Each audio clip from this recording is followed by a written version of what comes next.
radošums bez mērķa. Līdz es darbojos coachingā, es visu laiku kaut kā lineāri mēģināju izdomāt, vai tas ar savu loģisko prātu, nevis caur savām sajūtām. Ja? Es mēģināju sev ieskaidrot, ja es tagad šito darīšu, ja?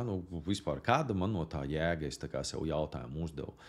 Nezinu, kāda man jēga satikties ar šo cilvēku, kāda jēga man darīt šito lietu. Un ja tur nebija kaut kāds, nezinu, tur pēc 1 vai 2 soļiem, man nebija kaut kādas naudas iegūmas, tad iespējams es arī to nedarīju. Un pēc tam es sapratu, tad, kad pateicoties atkal coacham, es sāku taisīt dažādus uzdevumus, un arī es sāku darīt lietas, kuras man it kā loģiski, lineāri nenes nekādus tūlītējus rezultātus. Naudu, kādus rezultātus naudu nenes, ja? Bet es darīju lietas, kas man patīk. Un caur šo lietu darīšanu es sāku zīmēt regulāri arī